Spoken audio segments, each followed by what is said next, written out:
everyone, thank you and welcome to our first ever Samsung Virtual Film Festival in partnership with Popsugar, Thrillist, and the Dodo. I'm Dolapo, an on-camera host, a video producer and director, and an overall film fanatic. Needless to say, I am so stoked to be here. Let's just start by saying 2020. Wow. Seriously, what a year it's been. A pandemic tearing through the entire world, quarantines, protests, riots, an election. I mean, we can all just say we need a break. We've been through a lot. One of the good parts of this year has been seeing the opportunity that has come from adversity. We're going to show a lot of that today within the 4 incredible shorts we are about to premiere. And beyond the inspiring and uplifting stories, the behind the scenes is just as impressive. Each of the featured filmmakers was tasked with producing their film with nothing but a phone. Because another thing that this time has taught us is that usually everything you need is right at your fingertips. For these filmmakers, it was the all-new Samsung Galaxy S20 FE 5G. We'll get to see more of that in a minute. But first, I'd like to introduce Sawyer Hartman. You may know him from YouTube or Instagram, where he has amassed millions of followers, sharing his films with a global audience. Let's welcome Sawyer. Hey, Dolapo, thank you for the introduction. I personally think the magic of filmmaking is getting to tell our stories and, more importantly, connecting them with other communities around the globe. Every time someone watches some of my work and it either resonates with them or inspires them, it not only makes me feel great, but it reinforces why I choose to spend my life creating. That is why I'm particularly interested in seeing these films today. We've definitely been living through some unprecedented times, and I'm excited to see how those times have affected these films and how the films unfold, and to see the various perspectives our creators took both in front and behind the lens. What we have in mind tonight is sort of a new idea, stories inspired by each of our digital media brands. It sounds a little funky, but it works. Popsugar, Thrillist, and the Dodo each have a different voice, and we wanted to showcase those in the films. Shot only using the Samsung Galaxy S20 FE 5G, they all cover different aspects of living through this, pretty rough year. After each film, we'll join the filmmakers for a Q&A session and talk about their experiences, and we'll have members of the editorial team from each media brand share their insight on how they build stories. Hopefully, you'll take away some knowledge and inspiration from it all. Before we get into the films, I want to mention our partner for this event, Samsung. Obviously, without this technology, none of these films would be possible. We talked a little bit about how these films emphasize that you have all these tools right at your fingertips, but the Galaxy S20 FE really makes that clear. They've got all these great features for filmmakers like night mode, single take AI, and even a super steady stabilizer mode that smooths out your footage. As we watch the films, I just want to make a note of how this tech comes into play and allows our creators to produce such high quality work. So again, thank you to Samsung for making this cutting edge tech possible. We're going to cover a ton of topics here today. An epidemiologist who used social media to inform people about COVID-19, friends who fell in love right before the pandemic hit, a hotel that turned its attention and resources to community service, and then finally, since we could all use some cute puppies in our lives, a rescue dog and his incredible foster dad, and how they were able to help each other during this difficult time. To watch the first film with us tonight, we're going to be joined by a video producer from the Dodo. Welcome, Mackenzie Leedy. Hey guys, I'm Mackenzie. I'm a video producer at the Dodo, and I work on creating video content every day. I am really excited to be watching Thom's film today. Growing up with a camera in his hands, Thom learned how to make powerful images in moving pictures. Working up from time-lapse photographer to director of photography, he learned the value of being detail-oriented, patient, and above all, honest. By marrying his love for animals with his creativity, Thom has opened up a whole new world. I'd like to introduce you to the filmmaker, Thom McCallum, joining us from his home in California. Hey, Thom. Hey, Mackenzie. Hey, Sawyer. How you doing? Good. Thank you for having me on. As a documentarian, we need to be flies on the wall. We need to be behind the scenes, if you will. And I was commissioned to make this short film for the Dodo using the Samsung Galaxy S20 FE 5G. And it allowed me to be the fly on the wall as a one-man band. And it was just such a joy to follow the subject of the short film that you're going to watch. And, it's a beautiful thing to pack so many features into a powerhouse of a mobile phone, to allow me to really make the film that I wanted to make. Awesome. Now we are going to check out our first film. Here's Thom McCallum's The Return.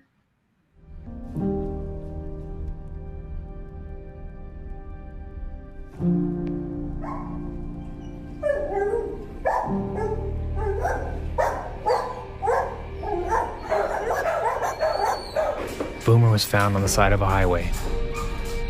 That feeling of helplessness connected me and him. He saw that in me, all those shattered pieces inside, just as I saw the scars he wore on the outside. Whatever abuse he suffered in the past doesn't matter anymore. We're starting over. I take in animals like him, hoping I can fix in them all the things that I cannot seem to fix within myself. A discarded creature, once thought worthless, beyond redemption, offers hope. Hello, Boomer. What are you doing? Let's go outside.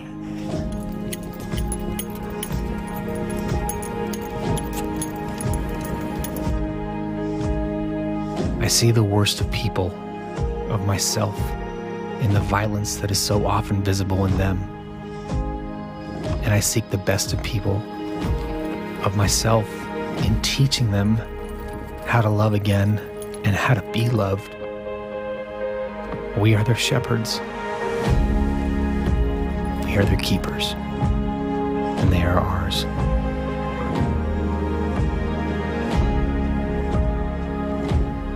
Come here, buddy. Good God. Come on inside. Good boy, Boomer. Good boy. We begin to heal from our wounds by tending to theirs. If you pour all that you are into caring for someone other than yourself, love is exactly what you get back. Love is the return. I love to watch Boomer, to watch all the Boomers, make human friends, and go on adventures, and begin to believe that life isn't about crouching and ducking, that it isn't about fear and loneliness, that life isn't the side of a highway, but the actual highway, a road leading to some bright and distant future, a forever home. Boomer found his place in this world, and thanks to him, I'm closer to finding mine. The door is never closed here. It is revolving. There will always be another.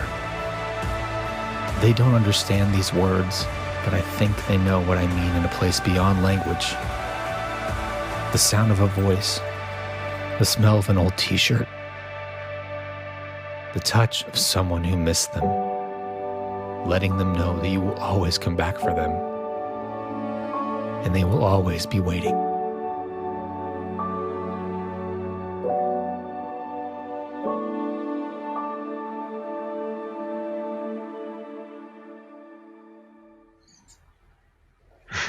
Wow. I mean, this is so beautiful, Tom. The inspiration, perseverance, and strength that animals carry is truly a sentiment of what we need right now. And it's something that we at the Dodo strive to have come through in all of our videos. And you did this masterfully. It's such a beautiful film. Now, being that many people will be inspired to go out and adopt a pet of their own, what is something they should keep in mind when considering adopting a pet into their family?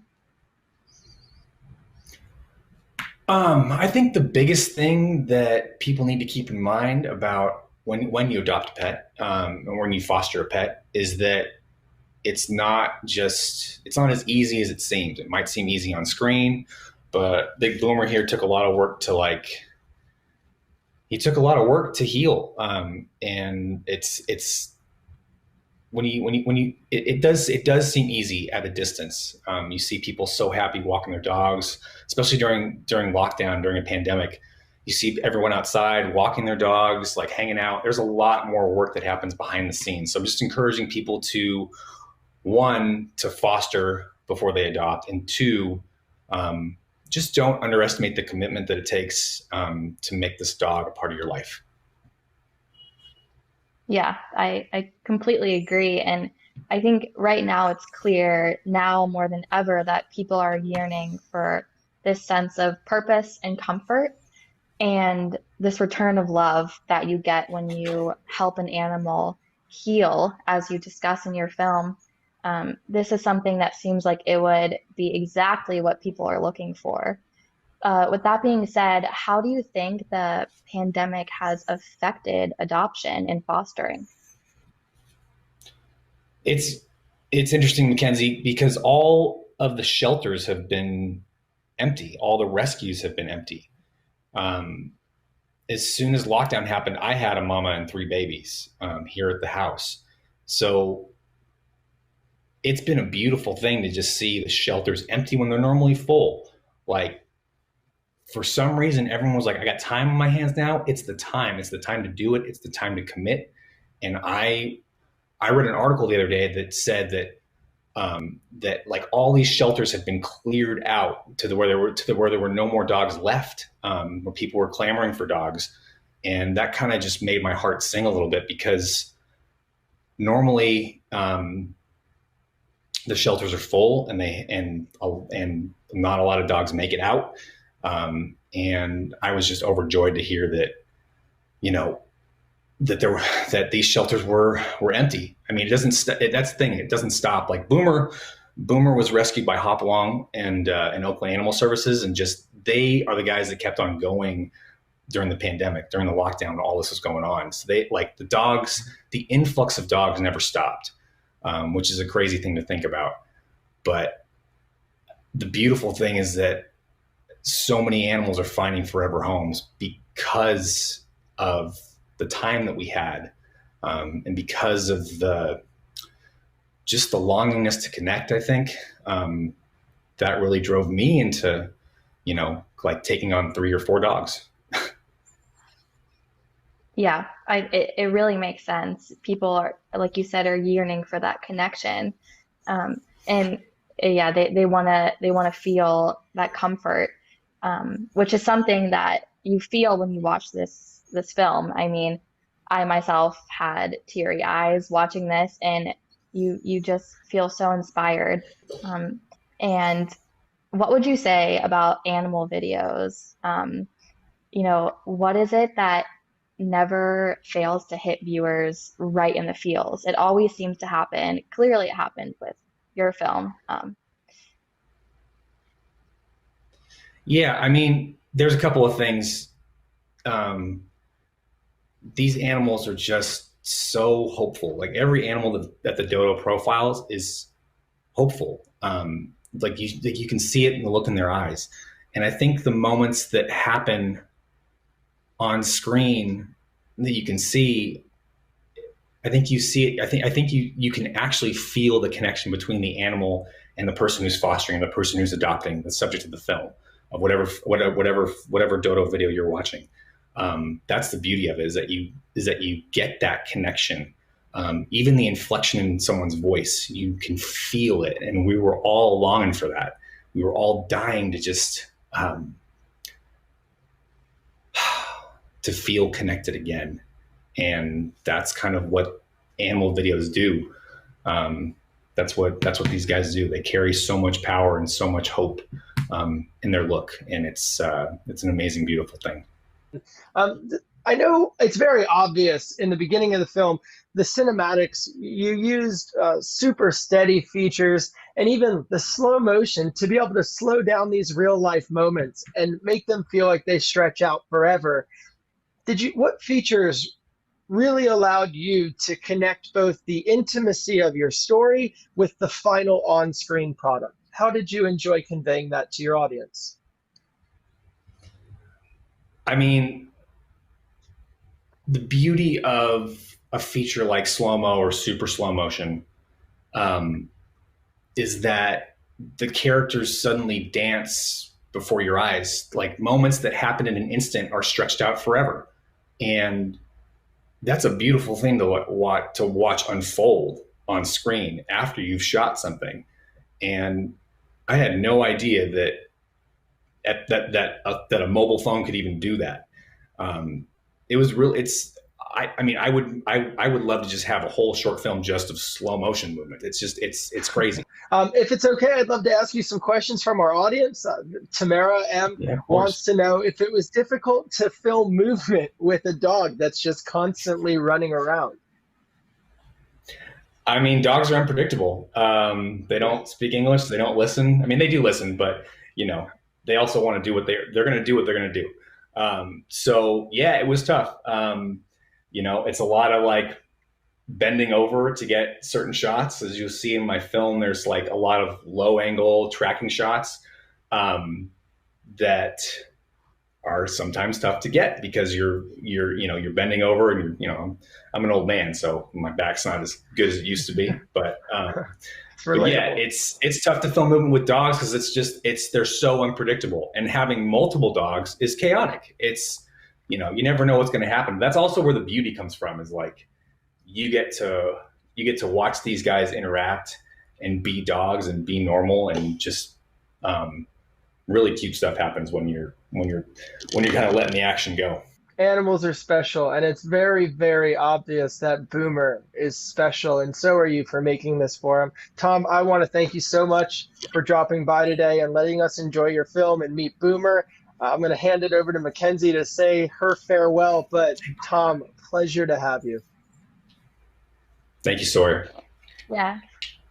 Thank you so much, Thom. This film is absolutely incredible and inspiring, and is everything we need right now. And I think the way you were able to capture the impact that humans can have on animals, but also the impact that animals can have on us, it was just absolutely beautiful, and it totally restores your faith in the world, and we all need that right now.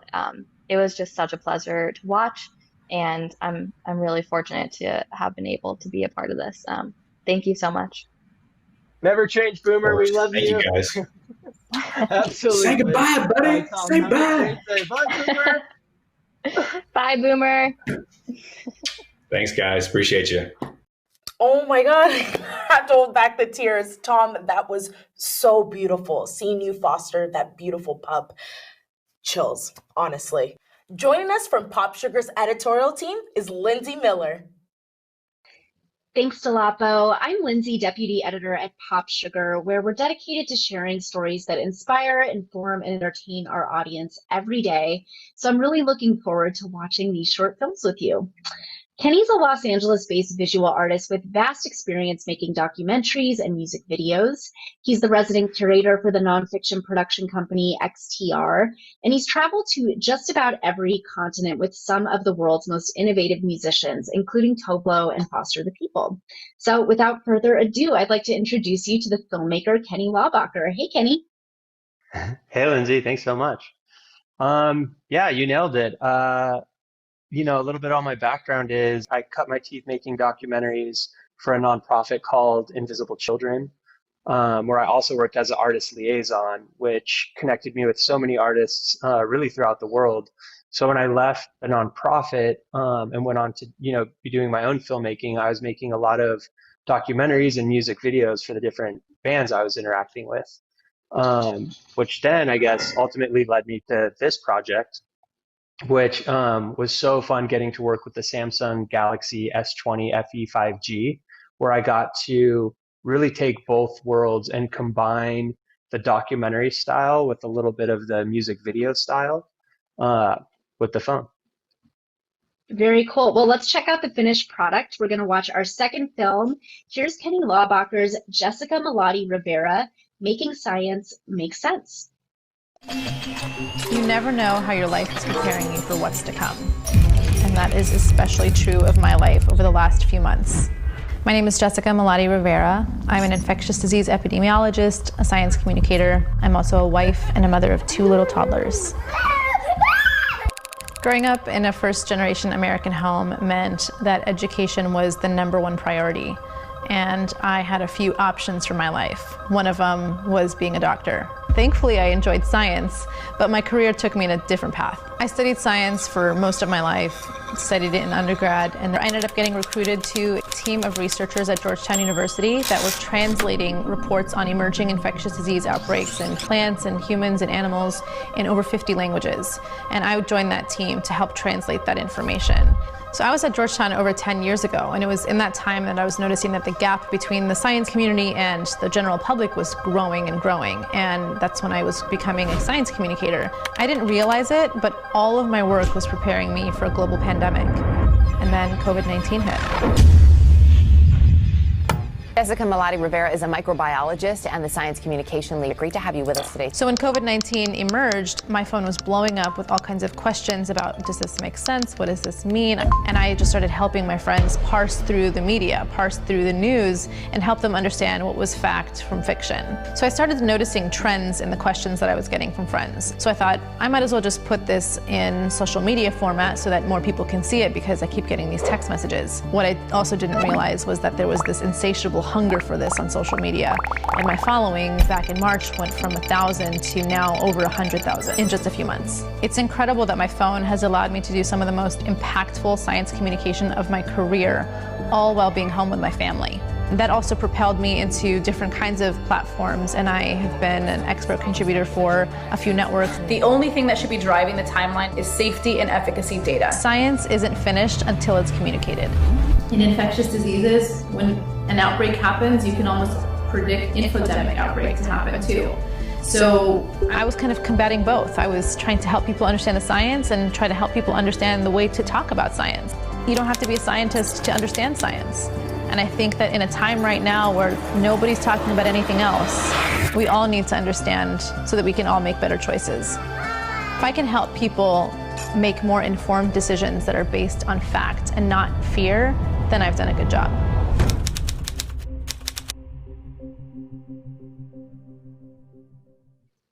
Wow. So obviously Jessica has such an incredible story of this moment as well.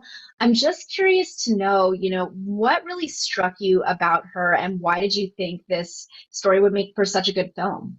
Yeah, I've known Jessica for over 10 years now. And so when I had this opportunity to, shoot something about somebody, she, her story is just so of the moment of how her life has played out, perfectly preparing her for this time when we need people who are communicating science to us so that we can apply that to our lives. And she's also just so brilliant and articulate and hilarious that I just knew if I stuck a camera on her, I was set up for success.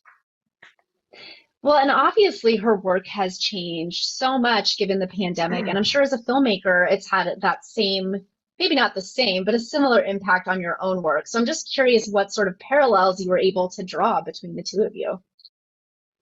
Yeah, I love this question because I'm just so honored anytime I get to draw parallels between Jessica and I, because she's so brilliant. But yeah, her the art of her communication and how she communicated on social media grew the deeper she got into it. She was really responsive to people informing her on how to be more effective with her communication, and it was fun having a front row seat watching her following grow from 1,000 to now it's like 120,000 or something like that, because I just watched her craft get better and more effective. And it's just something I hope to always apply to my art and my filmmaking, is just pushing myself into the next level of how to portray what I'm thinking. Yeah. And Jessica's story really does show how social media can be used for good. So what most impressed you once you really got to know her and her work? Yeah, when we were shooting this, I would feel so bad every time I'd hit her up because she's a mother of two. She's got, full-time job. She's also being a liaison to all these different outlets. Plus, she's running her own social media so that she can keep, the community that follows her informed. And it's just insane how much she does with such, limited time or, the same time as me. And so it was just incredibly impressive. And then that combined with this moment that we're in of, just needing to know more about what's happening with the science in the world because it affects our lives so much. It was just kind of, the perfect storm of a moment to sort of get to highlight her. Kenny, hi. I just gotta say, first off, I love the film, the lighting, the camera control, everything about the cinematics. Did you use a pro mode feature or advanced camera controls, glitch effect? How are you able to pull this off? Yeah, thanks, Sawyer. That means a lot coming from you. Yeah, Pro Mode was my best friend in this shoot. I was able to, most cameras that you're shooting with, they are, phone cameras. They're automatic. And what's so cool about using Pro Mode is you can totally control the ISO, you can control the shutter speed, you can control the white balance. You just have so much control over any shoot that you're doing. So, and you can lock it off, into this manual mode. So obviously with my thing, we went over the top with lighting and, just getting fun and fancy with it. And so I couldn't have done that with any other phone. Yeah, it looks And then incredible. thanks, man. And yeah, and then there was also like other bonus things like, the glitch effect, and there's this other blur effect where you can kind of blur out the background and keep your subject in focus. So it just afforded me a lot of creativity, really. But you could tell because the cinematics looked right, and in filmmaking, it's so important to be able to convey the visual side of it as well. But aside from visuals, I mean, so much of who we are as filmmakers comes through in our work. How did your own personal background affect your style for this project? Um, Thanks for saying that. Yeah, so I guess really being able to marry the documentary style with a sort of music video style to hopefully make the science of everything a little more exciting, affected it aesthetically. And then really how my past, like I said at the beginning, I cut my teeth in the nonprofit world, which I was really lucky to work with really creative people who didn't have much ego. All of our goal was to get the job done. And so we formed this, idea that the best idea wins. Meaning when we're doing something creative, it doesn't matter if the idea comes from an intern or the CEO or somebody passing by on the street. If it's a good idea and it's the best idea, let's run with that one. And so with this project specifically, I was able to collaborate with my friends at Ridge Productions and work with a really incredible DP and editor. Jessica informed a lot of, the story, and just being able to lean into when somebody has a good idea that pops up really helped me with this piece. That's awesome. It's obvious that it worked out. And now I kind of wanted to reflect this on our audience and let them ask you some questions. Jose T wanted to know, what do you think drove people to necessarily follow Jessica's story? Yeah, I think Jessica's story right now is just one that is so relevant because of how it's playing out in the current pandemic. And I think she gained her following just because A, she's brilliant and she's done the work and she has the background in terms of information, but then how she communicates that information. Right now it's where everything is so polarizing. It's cool to have somebody who's A, kind of just about the data. She's so data focused and data driven. But then how she communicates that to us is so soft and friendly, and she's not shoving anything down your throat, because she just wants it to be available to people so that they can then take the science and then go make their own informed decisions. So I think just that sort of generous offering up of information, the way she does it lovingly and caringly, I think people identify with it. I agree. Speaking of information, though, Asha F wants to know, do you find that people tend to be engaging more with this information-driven content? Yeah, I think they do. I think Jessica's story is such a perfect example. This sort of information is so relevant to our lives. It affects whether or not we travel. It affects how we work, how we interact with our friends and family.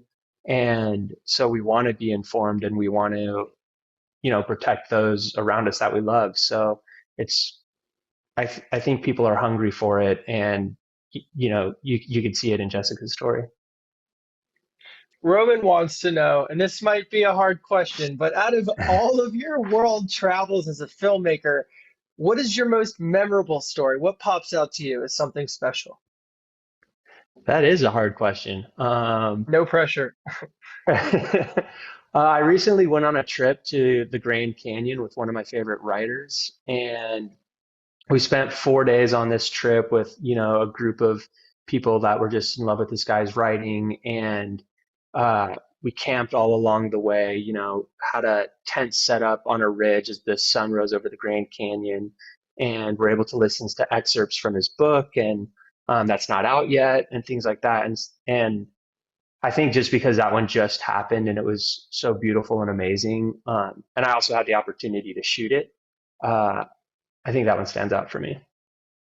Kenny, thank you so much for joining us. And let me just say congratulations to you, but not only you, the whole team, everyone that worked on this project with you. It looks incredible. And I want to just thank you for having us here with you today. Thank you. It's such an incredible story. Glad for more people to see it. Man, thanks for the opportunity to share it. Wow, I can't believe we're living through times like this. Watching this video just reminds me how thankful we are for people like Jessica who are pushing out the correct information and helping us really deal with tough times like this. Such an impactful film. Thank you, Kenny, for joining us tonight. Now, let's check out the next film from Popsugar. Thanks, Dolapo. Our next filmmaker, Nicki Sun, is an on-camera personality and freelance producer, director, cinematographer, content strategist, and editor. And she's passionate about people, filmmaking, and technology. So for the last decade, she's been amplifying marginalized voices both in front of and behind the camera, specifically spotlighting Asian American talent on screen and women and Black and Indigenous and people of color filmmakers behind the scenes. So I'd like to introduce you to filmmaker Nicki Sun, who will tell us a little bit more about herself. Hey, Nicki. Hi, Lindsay. It's so great to be here with you and Sawyer. Just a little bit more about my background. Yes, I've been privileged to work in media for the past decade. And the one thing I would say about that is I've built my own channel from the ground up myself. I don't really have a traditional media background, so very much of a self-starter, but I work both in professional or traditional and non-traditional forms of media, starting off at a television station, producing and hosting and interviewing for shows. And over the years, I realized that, as a one-woman band, there's so much that happens behind the scenes that didn't really get showcased on my personal channel. So I started another channel called Technically Speaking, which is a play off of my name and the pun technically speaking, and to really help educate and provide information and knowledge and a behind the scenes look of what goes on with the cameras that I use, the gear that I use, and hopefully at the same time make it more comfortable for people in BIPOC and Asian American communities, especially also women, to feel comfortable that they can do and pursue this career too, because it's very male dominated. But I think it's about time that we add our voices and shift and really call on our male allies to allow us to have a conversation to expand our perspective.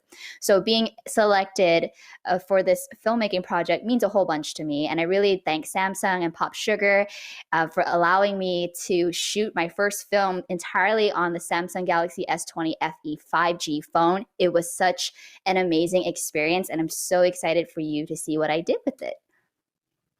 Well, the outcome is beautiful. So now let's go ahead and check out our third film, which is Nicki Sun's Eslo, Love in the Time of COVID. I always imagine like, oh, if I date someone, I'm gonna date this person for like 2 years, and then maybe I'll think about marriage, and then we'll take those steps slowly. But then dating Esther, I saw that like that timeline can easily change, especially in 2020. Hi, I'm Paulo. And I'm Esther. And we're engaged. And together we make Eslo. Or Paulster. But we like Eslo. Sure, we like Eslo. We met through a media company. I thought Paulo was super loud and obnoxious and flirty. A lot of like, good job, you know, like you're a great person, you know, yeah, you know. And then in 2019, I came to the US to work with a production company that I'm at right now. My boss, he told me, hey, why don't you think about Esther? You know, now you're here in the US, you need to find love. Because he's Brazilian, because I'm American, there are differences. So being able to learn together and like have those conversations have been really helpful. He brings a very different perspective. In the beginning, I thought she was like interested, but she wasn't. So I just kept being very optimistic, like, hey, let's go out, let's do this. Eventually, I just kept on insisting, and then she started to open her heart too. And then on Christmas Eve, I kind of like told her like, hey, I like you. And I held her hand without like sort of telling her. I knew that she was interested because if I held her hand and she didn't back away, then I think that she also had the same feelings. I mean, I think for us early on, even before COVID hit seriously, we had like loosely and lightly talked about marriage. Dating for a month in COVID feels like dating for 6 months. So it felt like it had escalated because we were spending so much time together, and the time was always like one-on-one. We started cooking a lot because we were eating at home every day. It's been a good time to experiment. I don't think we would be able to like cook this much together if we weren't in quarantine or in lockdown. Like after 2 months, we already felt like we were dating for like almost a year. Like, oh my goodness, we know each other so well already in such a short amount of time. Eventually, I was able to gather all the resources, all the friends to help me out, and I was able to propose to her on October 3rd. Last year, I was in Brazil. I didn't even imagine I was gonna come to the US. Everything worked out. I came, met Esther, COVID hit, and I'm like, okay, what's gonna happen in 2020? And so much has happened, so much has changed. Even though COVID isn't gone, we can go into the next year knowing that we have each other and we can get through it. And that's what's important.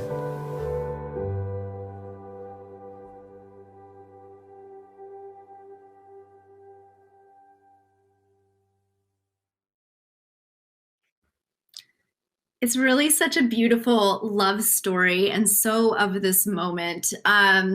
Congratulations, Nicki. I just want to ask you, how do you think this year has changed the way in which viewers experience and engage with video and film?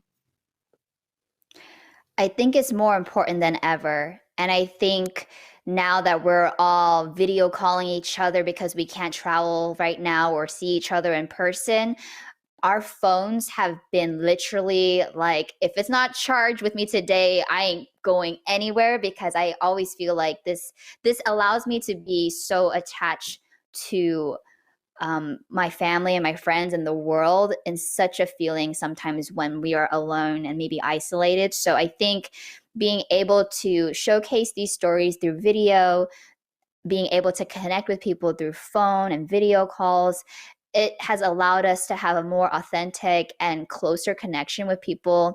I think it's not weird to hop on a video call anymore with people. I think a lot of folks were like, I'm not going to be on video, but it's real. I think because we're all experiencing this very unusual time, there is more chance for being creative and how to stay connected during this time. And I'm so glad that, phones allow us to do that, and it allows us to continue telling meaningful stories with the phone. So I think everybody being on their phones, video calling, watching content on their phones, it's made the viewing experience all the more crucial and important. So it's really nice to see like the Galaxy S20 FE play a role. It has definitely played a role in how I told my story today.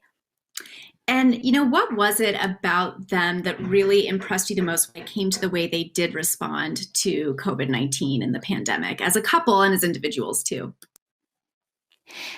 I would say as a couple, their story and just asking them the questions that I did is very clear that communication is key, especially during this unusual time. I think for them, communication only improved when they were together. And as I was listening and observing how they were interacting as they were saying it during the interview, like I interviewed them for about 45 minutes and you only get to see 3 minutes, but like with the line of questioning that I did, there were other things that I wanted to showcase, like mannerisms, like how they care for each other, how they show up for each other, how they make each other feel listened and heard during this time. And I could tell immediately that they just have found each other through another form of communication. And that's really just listening and being able to adapt and be flexible, understanding, and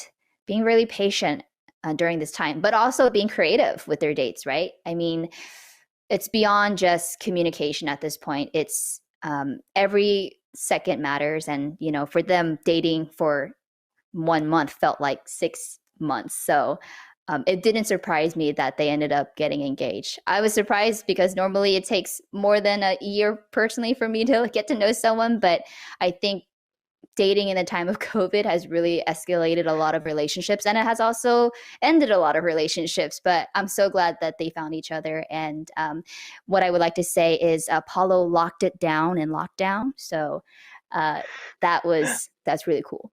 Put that on a coffee mug and you're good to go. I mean, that's one thing I really love about your project so much is this is a story about people. It's a story about love. Regardless of what people see about us on the exterior, this is about people connecting on the interior. And I think intimacy in it is really remarkable. Speaking of intimacy, that's hard to capture on big cameras. Coming from bigger format cameras, did you have any pleasant surprises? Anything when you were shooting with the Samsung Galaxy S20 FE 5G? Was there anything that you were like, oh, this is just nice, it's easier? Absolutely. I'm so used to working with a myriad of different cameras. And normally when I'm shooting by myself or on crews, it's like you have these giant cameras that really have to keep swapping out the batteries every 2 hours. You need a whole film crew for lighting, sound, audio. And it was really nice to go in with the Galaxy S20 FE and just do everything by myself. I mean, so comfortable being a one-woman band that having a phone such as the Galaxy S20 FE in my hands and being able to do all the things that I wanted to convey and showcase was incredible. For instance, it had 4K at 24 frames per second, which is a very cinematic frame rate for cinematographers. They also had 30 frames per second and 60 frames per second at 4K. And being able to access the Pro mode in the phone was also a pleasant surprise. And adding external audio was also another pleasant surprise. So they have made this phone really a delight and a joy for filmmakers like myself and other content creators to really feel like they can capture a film with the same cinematic quality as the normal cameras that we use nowadays. And on top of that, this is a camera that's accessible, easily accessible in your pocket. So you're thinking about, can I tell a story that's going to be, noteworthy when I'm at this restaurant or just going on a hike? Absolutely. And I hope that I was able to show that, yeah, you don't need fancy big equipment. The best camera is the camera that you have. And for a lot of us, it is our phones. And so being able to capture all these moments with a phone that would be comparable when utilizing big cameras, that was really exciting for me. I've always said the best camera that you can have is the camera that is always on you so that you never miss a real moment. Something Yes, about this facts. project that really stood out to me was the individual point of you as a filmmaker. Tell me your own personal goals as a filmmaker, and then also what does it mean for you to be a woman and person of color in filmmaking? And is there anything you would like to see happen with your work? Is there anything that you would like to accomplish? Absolutely. I think, starting out being more in front of the camera and interviewing a lot of Asian American artists, talent, entrepreneurs really sparked from the need to see more representation, to see someone like me doing this. I think when I started out, we had a thing called YouTube that allowed us to really put stories without having to get it cleared by networks. We were able to tell Yeah. our own stories. And I connected a lot with independent filmmakers because here were people who didn't see themselves in mainstream media, who wanted to do something about it, who say like, hey, we exist, we live here, but yet we don't see faces like ours on screen. So it has been a mission for the past decade, not only to amplify marginalized voices, but also to take action to do it. And what I realized that when I'm in front of the camera, it's great. I have a voice. As an actor, great, but it's a script that I am waiting to be given. And I wanted to switch that narrative. It's like storytelling. I want to be able to tell it from my perspective. I want to know how to edit. I want to know how to shoot because I want to know how to write because these are the people, the casting directors, the writers that are writing these stories to allow us to have multidimensional characters, not stereotypes continuously over and over as an Asian American male or female. So it was really important for me to switch and have this come to aha moment where I was like, if I want to change the way that we're portrayed, I need to be behind the camera. I need to tell the story the way that I want to. And really do it in a way that hopefully honors an authentic voice from my perspective, because every person's perspective is so different, even if you're in the same race or ethnicity. But speaking alongside to that, I do understand that being a woman and also a person of color in filmmaking is very hard. It's very rare. And there's so many that are pursuing this journey that are not getting the shine that they deserve. And what I want to do, especially with my tech channel, is to really highlight and spotlight these voices that I feel that are so important. And so for me, it was very important to tell a story that I would feel represented just a modern day couple. And I hopefully through this, we will be able to drop those labels in the beginning of saying that I'm an Asian filmmaker or that I'm a woman filmmaker. At the end of the day, I just want to be known as a filmmaker who tells authentic, amazing stories. And you're hiring me for that and not a diversity quota. So I really thank Samsung and Popsugar for finding me and giving me this opportunity to tell a story the way that I wanted to tell it. Well, I commend you for that, but also for being the change that you wish to see. For making, I'm sure everyone out there, whether they identify with you or not, they hear your message and it's a true one. And it's one that I hope you have great accomplishments with. Taking some questions from our audience, we got one from Alana. She wanted to know what were some of the lighting tricks you used when filming? How were you able to pull off these nighttime shots? What was the trick behind that? You know what's crazy is this is why I love the Samsung Galaxy S20 FE. It's like I didn't really need a lot of lights for the nighttime shots. Normally, I'm very hesitant in shooting at nighttime because I'm like, oh, the noise, the grain is going to be like super hard to fix in post. And the night mode and the night hyperlapse was actually really cool to shoot with. I kid you not, because obviously we try to get away with I don't want to be this is such a brand thing. But Esther and Paulo, I let them play with the phone to take selfies as I was just filming, and they were just really impressed, high key impressed with the quality of not needing a flash to get some of the night shots that we did. It was just Beautiful low light setting. The pro mode on the phone is amazing. I can adjust the ISO. I can adjust the aperture. I can adjust all these things that normally I wouldn't really have access to on a phone. These are like kind of a filmmaker's dream and a content creator's dream, is being able to play with the depth of field and to play with all these other factors. So I think, lighting, I didn't really have to do much. It was actually the daytime scenes that I added light to, just to give it more of a softer focus. But other than that, I didn't really have to use that much lights in the nighttime scene. I was very impressed by it. Yeah, I was too. The low light is universally tricky when it comes to any camera, let alone camera on a smartphone. And I think they were some of the most beautiful images from the entire short film. Sebastian wanted to know, how did you decide to tell this story in particular? Was there anything else that you thought about, or why was this story special to you? I think when I was starting to cast a couple, well, first of all, let's back up and let's be real personal here. I think in the beginning of 2020, we all set goals for ourselves. And to me personally, if I may be so bold to put it out there, this is not like a dating ad or anything. I'm just saying, I was like, okay, it's 2020. Maybe it's time that I open myself up to dating myself. And then the COVID hit. And I'm like, okay, how is this going to happen? Like, are we just waiting until 2021, 2022? And beyond just, love in the time of COVID, it's also about genuine connection. So while I did pick a couple that I felt like they met and, their relationship escalated because of COVID, I also wanted to tell like a story of connection. So this is not just for singles out there or like who want like a love story during this time, because I think any story during this time is going to be like, oh, that's one for the books. That was 2020. I remember that.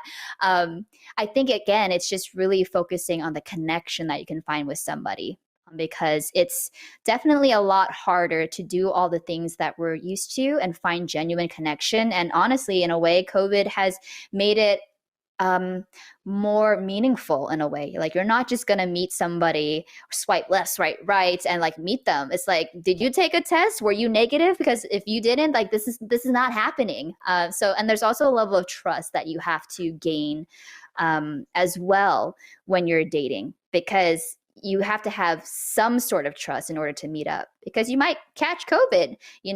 Again, we want to catch feelings, not COVID.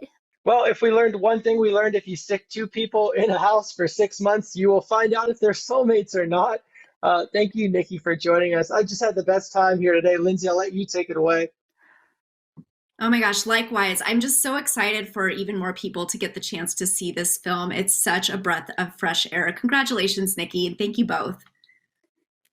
Yes, thank you so much, Lindsay, Sawyer. It's been a pleasure to be here. Oh my gosh, don't we all love in quarantine? That was super adorable. Thank you so much, Nicki and Lindsay, for joining us tonight. Last but certainly not least, let's check out the next film from Thrillist. Joining us from Thrillist editorial team is Audra Pace.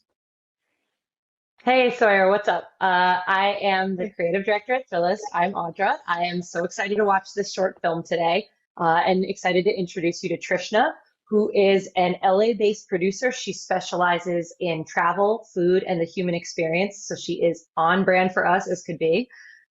She's also the founder of She Only Lives Once, or Solo, not YOLO. It's a travel brand that is dedicated to empowering women of all backgrounds to explore solo in the pursuit of adventure, self-discovery, and social impact. Solo is interesting because it connects this community of over 40,000 people that are in the tourism, culinary, and lifestyle worlds all around the world. So with no further ado, please welcome Trishna Patel. Hi, Audra. Hi, Sawyer. Thank you for having me, and hello, Thrillist family. Hey, so thanks so much for joining us. Why don't you tell me a little bit more about Solo and your background, how you came to make this film today? Yeah, sure. So yes, I am a producer, host, photographer, writer, basically the jack of all trades. It's kind of what you have to be these days. Crew of one. I've been in the media and publishing industry for the last 12 years and had, variety of roles at different places.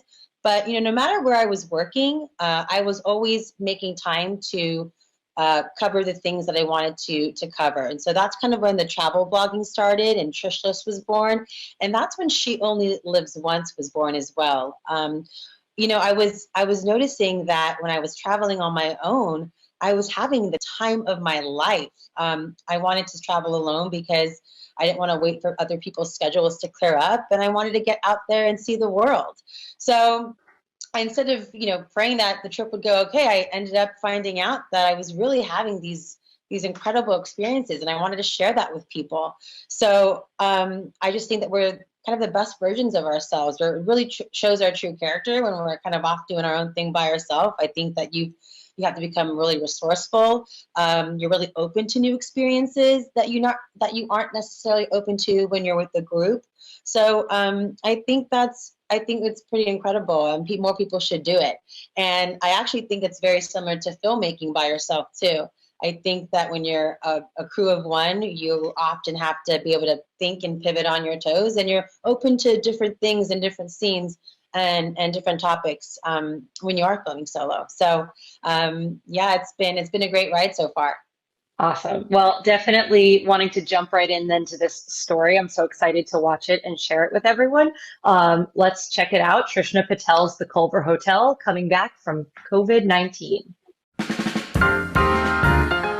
Tucked away in a tiny plaza on Venice Boulevard, under blossom trees and hanging tea lights, surrounded by vintage bird cages and succulents, people are eating, drinking, and enjoying live music. Just turn around. I'm at Le Jardin, the new garden patio at the historic Culver Hotel, founded in 1924. It's a romantic but rare scene, given the times. So I sit down with General Manager Alfredo Debano to learn how this hidden gem came to be. The Culver Hotel is the heartbeat of Culver City and of Los Angeles. It is a place that is stuck in time and hasn't changed much, with the exception of the buildings that go up and go down around it. It truly is the original America, what the American dream was. It's a beacon of hope. When the pandemic came and we closed our doors, it sort of felt like the heartbeat stopped in the city.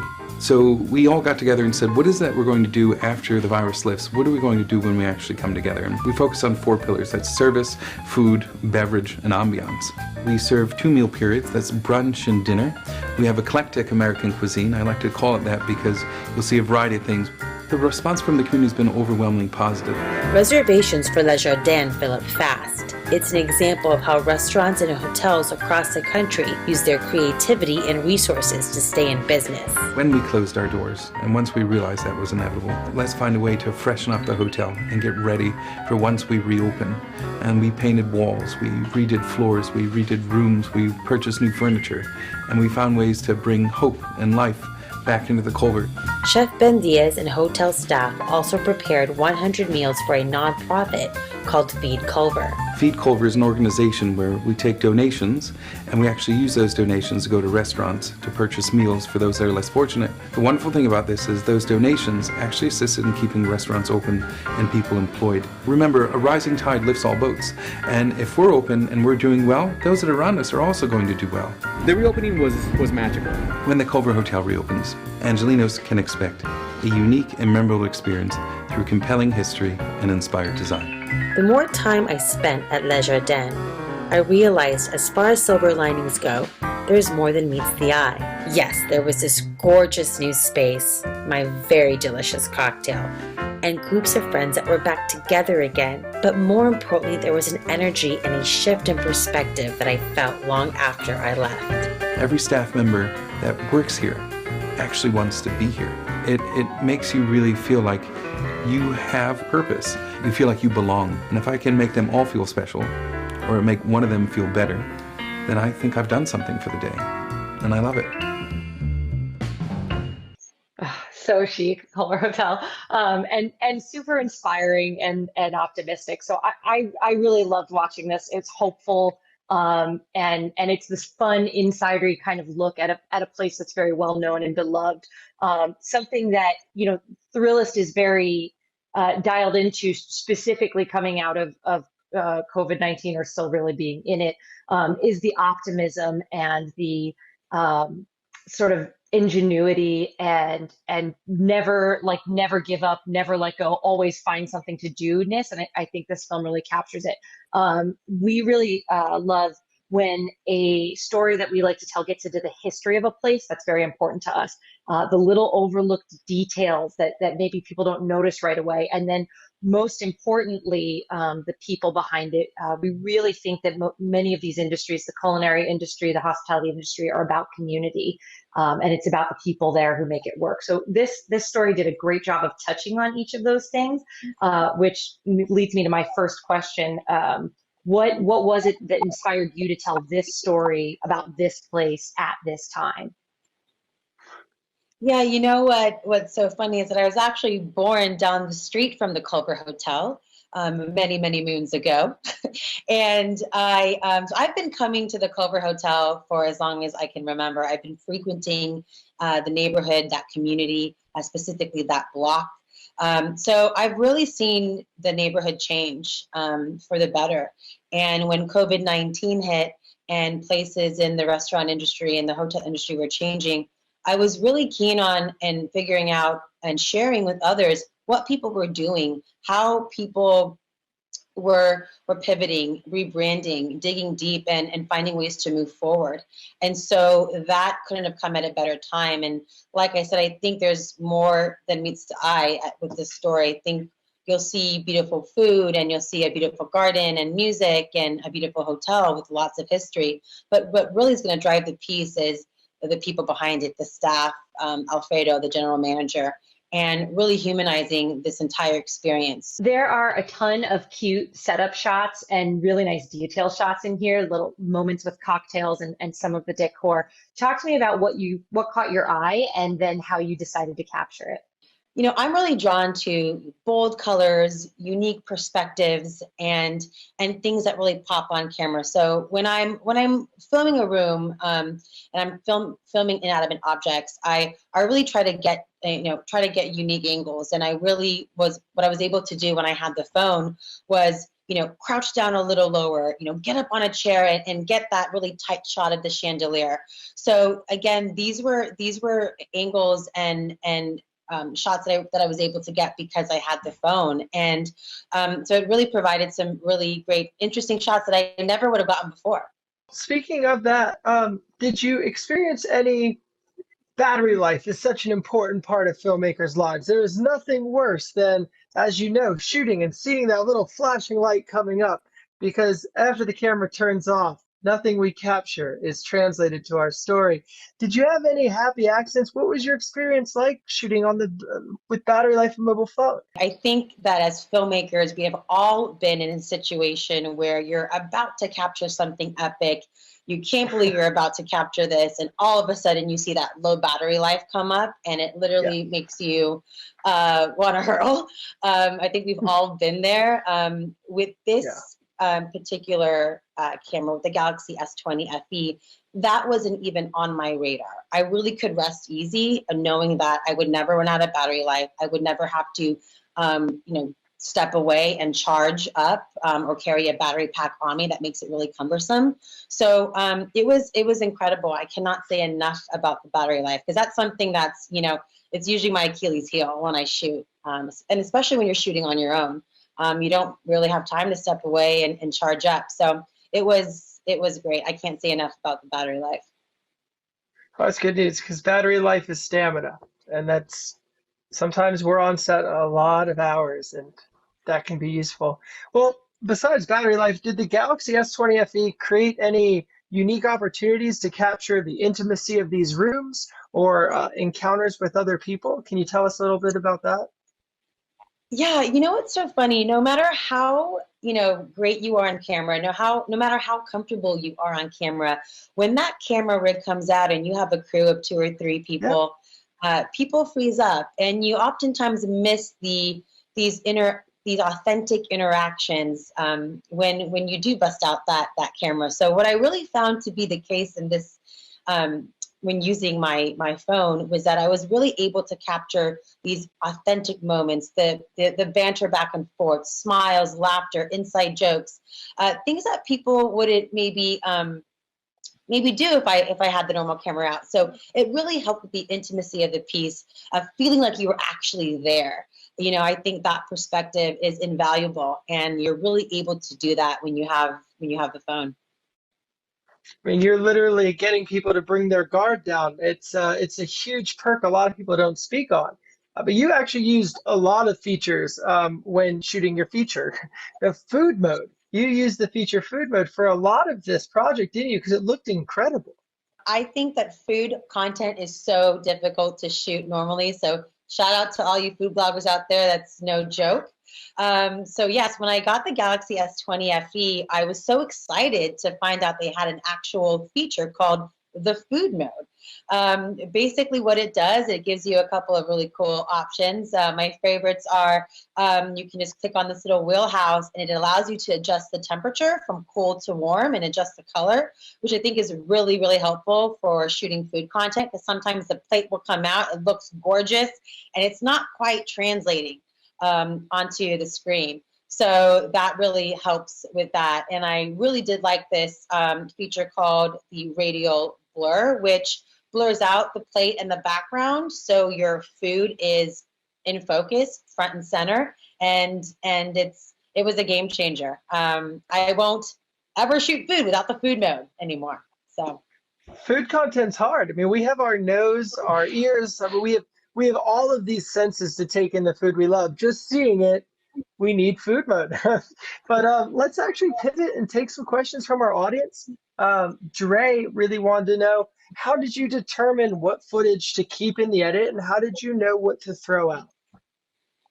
Yeah, well, thank you, Dre, for your question. Yes, that's always really hard. I think when you're tackling a topic like the Culver Hotel, and there's so much history, and there's relationship between the community and the hotel, and then you have this COVID element, you can really take the story in different directions. And so what I really had lead the way was a question I always ask myself, which is, can you Google that? And if the answer is yes, I try to stay away from it, because the last thing I want to do is regurgitate anything that you can find out through a Google search. What I want to do is I want to take you through a restaurant and a hotel, and I want you to feel the energy of the people. I want you to understand, what they're doing, what emotions are wrapped up behind this. And so I really let that lead the way. And for me, it's definitely been, how I tell stories. So Delaney wants to know, how did you actually adjust knowing that you'd be specifically shooting this on a mobile phone? Is there anything you had to do specific? Knowing that I would have a mobile phone to shoot on, and an amazing mobile phone that looks like you've shot with Scorsese next to you, I was really able to really uncover really intimate moments between Alfredo and his guests. And I really allowed for those moments to take precedence. I think, when you have a camera and a traditional camera rig, those aren't moments that you necessarily get to capture. And so I really allowed for those things to happen, and I let those lead the way. So I had a great time with that. Well, Trishna, Audra, thank you so much for joining us tonight. I've had the best time. How about you? This was a blast. Trishna, so awesome to get to meet you and watch this really fun film. Happy to be here. Yes, guys, I had an amazing time. Thank you, Audra. Thank you, Sawyer. And thank you to my Thrillist family and Samsung. I had an incredible time making this documentary. And to everyone at home who joined us here tonight, we hope you enjoyed the projects and maybe took away a little bit of knowledge or insight about the filmmaking process. Luckily for us, the power of story is stronger now more than ever before. And we want to thank you for just celebrating that with us here tonight. This has been the Samsung Virtual Film Festival. Have a great night. Again, my name is Dolapo, and thank you all for coming and watching these powerful films. They've all taught us about how this year has changed us, what it means to come together, and how we can help each other. Thank you so much to our amazing filmmakers for your creativity. And thank you as well to Samsung for joining us. Without the Galaxy S20 FE 5G, none of these films would have been possible. Good night, everyone.